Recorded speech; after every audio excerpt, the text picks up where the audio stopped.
سونے سے پہلے 7 مرتبہ یہ ایک سورت پڑھ لیں۔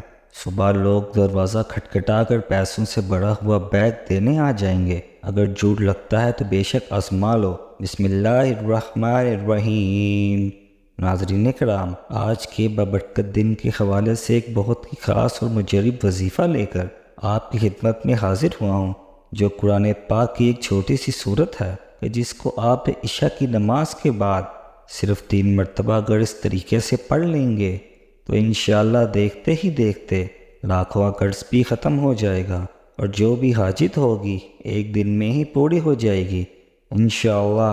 ناظرین کرام، یہ کوئی بڑا وظیفہ نہیں ہے، اور نہ ہی میں کبھی آپ کو کچھ زیادہ بڑے وظیفے بتاتا ہوں، صرف ایک دن کا عمل ہے۔ آج کا وظیفہ نہایت مختصر صاف وظیفہ ہے۔ عشاء کے بعد آپ نے اس عمل کو کر لینا ہے انشاءاللہ، پھر اس وظیفے کا اثر آپ سب خود دیکھیں گے۔ رزق اور مال و دولت کے انبار لگ جائیں گے۔ یہ سورہ مبارکہ دولت کے لیے ہے، لیکن آج کا یہ وظیفہ، یہ عمل صدقے دل کے ساتھ آپ نے کرنا ہے۔ اس عمل کو اگر فقیر بھی کرے گا تو وہ بھی اللہ پاک کی عنایت اور اس کے فضل و کرم سے دولت پر بیٹھ کر راج کرے گا، کیونکہ اس وظیفے میں جو طاقت ہے، اس وظیفے کا جو اثر ہے، وہ بہت ہی کم لوگ جانتے ہیں۔ ویسے تو ہم نے اپنے چینل پر بے شمار وظائف بتائے ہوئے ہیں، لیکن یہ جو عمل ہے، یہ جو وظیفہ ہے، آپ کی تمام پریشانیوں کو جڑ سے ختم کر دے گا۔ آپ کے اوپر لاکھوں کروڑوں کا قرض ہے، انشاءاللہ وہ بھی چٹکیاں بجاتے ہی ادا ہو جائے گا۔ قرضوں کے ادا ہونے کے ایسے اسباب پیدا ہونے شروع ہو جائیں گے کہ پھر آپ سب خود دیکھ کر حیران رہ جائیں گے۔ اگر آپ کے پاس دولت کی کمی ہے، آپ کرائے کے گھر میں رہتے ہیں، آپ کو سمجھ میں نہیں آتی کہ اس مہنگائی کے دور میں گھر کے اخراجات کو کیسے چلایا جائے، کیونکہ مہنگائی اتنی زیادہ ہو گئی ہے کہ ایک وقت کا کھانا کھانا بھی مشکل ہو چکا ہے۔ ہر ماہ میں بجلی کے بل بہت زیادہ آتے ہیں، ہر ماہ میں بچوں کی فیسیں ادا کرنی ہوتی ہیں، ہر گھر میں دکھ تکلیف لازمی رہتی ہے، تو ان کے بھی علاج کے لیے خرچہ چاہیے۔ انسان بہت پریشانی میں ہے، اور انسان کو صرف اللہ کے ذکر سے ہی سکون ملتا ہے۔ قرآن مجید کی سورہ رات کی آیت نمبر 28 میں اللہ تبارک و تعالیٰ فرماتا ہے، ترجمہ: وہ لوگ جو ایمان لائے اور ان کے دلوں کو اللہ کی یاد سے تسکین چین ہوتی ہے۔ خبردار، اللہ کی یاد ہی سے دل تسکین چین پاتے ہیں، یعنی اللہ کی رحمت و فضل اور اس کے احسانوں کو یاد کر کے بے قرار دلوں کو بھی چین و قرار اور تسکین اور اطمینان حاصل ہوتا ہے۔ ناظرین کرام، یہ بات بہت ہی اہم میں آپ سے کرنے لگا ہوں کہ جب بھی کوئی انسان انتہائی عاجزی کے ساتھ اللہ پاک کے آگے جھک جاتا ہے اور سجدے پہ سجدے کرتا رہتا ہے، اور پھر ہر سجدے میں رو رو کر گر گرا کر اللہ سے خوب ڈھیروں دعائیں مانگتا ہے، تو اس کو بھی اللہ تعالیٰ ضرور عطا فرما دیتا ہے۔ ہم ہر وظیفے میں آپ کو یہی بتاتے ہیں کہ اللہ سے مانگنے کا جو طریقہ ہے، جب آپ کو آئے گا تو پھر آپ کو کسی بھی مزید وظیفے کی ضرورت نہیں پڑے گی۔ آپ نے صرف ہاتھ اٹھانے ہیں اور آپ کو ملنا شروع ہو جانا ہے، لیکن اس سے پہلے آپ کے کچھ اعمال بھی ہوتے ہیں۔ آپ یہ جو چھوٹی چھوٹی ہر وقت غلطیاں کرتے رہتے ہیں، جن کو اگر آپ سدھار لیں گے اور آپ اپنے کاروبار کو حلال طریقے سے کریں گے، یا رزق کمانے میں حلال اور شرعی طریقہ استعمال کریں گے، شرعی حدودوں کا خیال رکھیں گے، تو جیسے کہ اللہ پاک کے نبی حضرت محمد مصطفیٰ صلی اللہ علیہ وآلہ وسلم نے کاروبار کیا تھا، آپ بھی اسی طرح کام کریں، اسی طرح سے کاروبار کریں، حلال اور پاک رزق کمائیں، پھر وہی پاکیزہ رزق خود بھی کھائیں اور اپنے اہل و عیال کو بھی کھلائیں۔ محترم ناظرین، اگر آپ نوکری کرتے ہیں تو اس طریقے سے جاب کریں کہ آپ کے اوپر کوئی انگلی نہ اٹھا سکے۔ آپ ایمانداری سے ڈیوٹی دیں، جس کام کی تنخواہ آپ لیتے ہیں مکمل جائیں فشانی سے کریں، اور اپنے فرائض میں کوئی غلطی نہ کریں، اور ہر حال میں صرف رزق حلال ہی اپنے گھر لے کر آئیں، اور کوشش کریں گے آپ کے پورے گھر میں حرام کا ایک لقمہ بھی کسی کے پیٹ پہ نہ جائے۔ حلال رزق کھانے سے ایسا ہو ہی نہیں سکتا کہ اللہ سے انسان کچھ مانگے اور اللہ پاک اس کی دعا کو رد کر دے۔ ناظرین، قرآن پاک کی یہ سورہ مبارکہ وظیفہ جو کوئی بھی کرتا ہے، اس کے پاس بے حساب دولت آ جاتی ہے، پھر اس کا پرس کبھی خالی نہیں رہتا، اس کا گھر خالی نہیں رہتا۔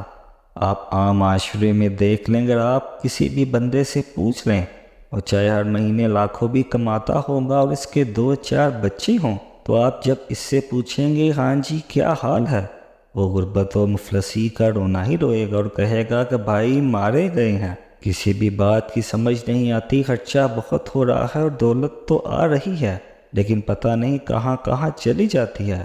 لیکن وہی بات آپ کسی عالم دین سے پوچھیں گے، اپنے محلے کے مولوی سے ذرا پوچھ لیں، اس سے پوچھیں کہ آپ کے کتنے بچے ہیں تو وہ کہے گا میرے 5 بچے ہیں، شاید کم یا زیادہ ہو سکتے ہیں۔ پھر آپ پوچھیں گے کہ آپ کی تنخواہ کتنی ہے، 10 سے 15 ہزار کے درمیان اس مولوی کی تنخواہ ہوگی۔ مولوی سے پوچھیں گے گزارا کیسے ہو رہا ہے، وہ فوراً کہے گا شکر الحمدللہ، اللہ پاک کا لاکھ لاکھ شکر ہے، میرا گزارا بہت اچھا ہو رہا ہے۔ ناظرین، یہ ساری نعمتیں جو ہیں، یہ ساری برکتیں جو ہیں، یہ حلال روزی میں اللہ پاک کا شکر ادا کرنے میں ہی پوشیدہ ہیں، تو کوشش کیا کریں کثرت سے اللہ پاک کا شکر ادا کریں۔ انشاءاللہ چند روز میں ہی دیکھ رہے ہیں کیسے آپ کے وارے نیارے ہو جاتے ہیں۔ اگر آپ قرض دار ہیں تو آپ کے اوپر قرضہ ختم ہو جائے گا، اور اگر آپ نے قرض سود پہ لیا ہوا ہے تو سب سے پہلے اب اللہ پاک سے معافی مانگیں، کیونکہ سود ہر صورت حرام ہے اور اللہ پاک سے کھلی جنگ بھی ہے۔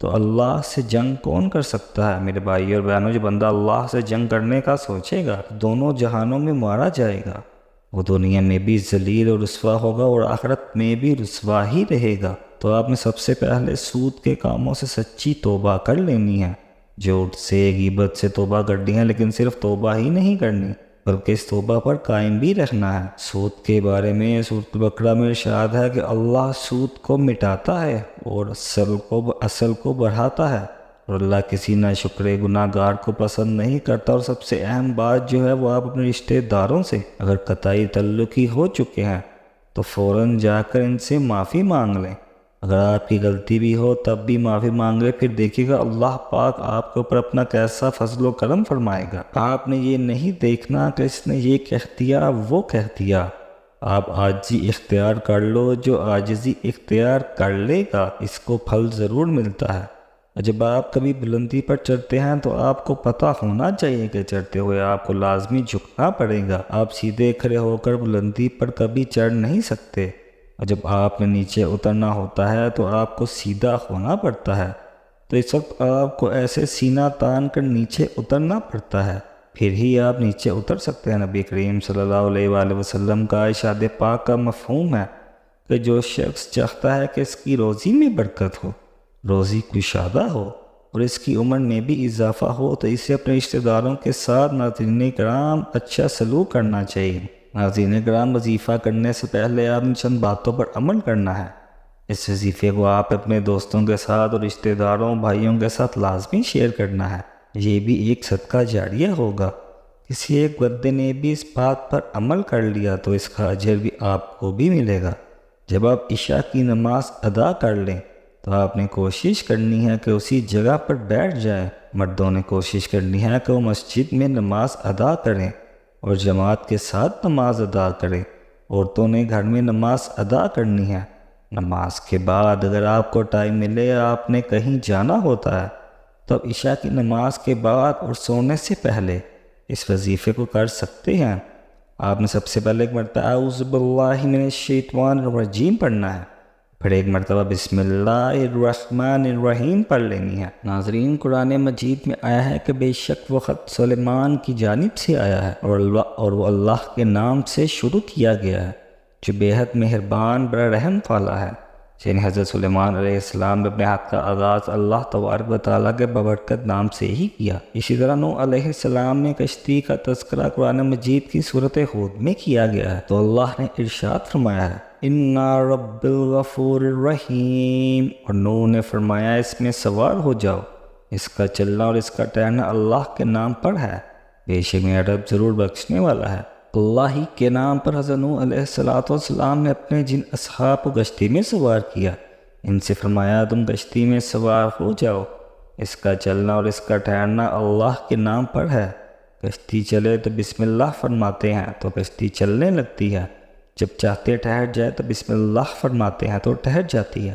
اس آیات میں یہ تعلیم ہے کہ بندے کو چاہیے جب کوئی کام کرنا شروع کرے سب سے پہلے بسم اللہ الرحمن الرحیم پڑھے، تاکہ اس کام میں برکت ہو اور کامیابی ہو۔ جب نبی پاک محمد مصطفیٰ صلی اللہ علیہ وآلہ وسلم بھی کوئی کام کرتے تو اس کی ابتدا اللہ کے ببرکت نام سے فرماتے تھے۔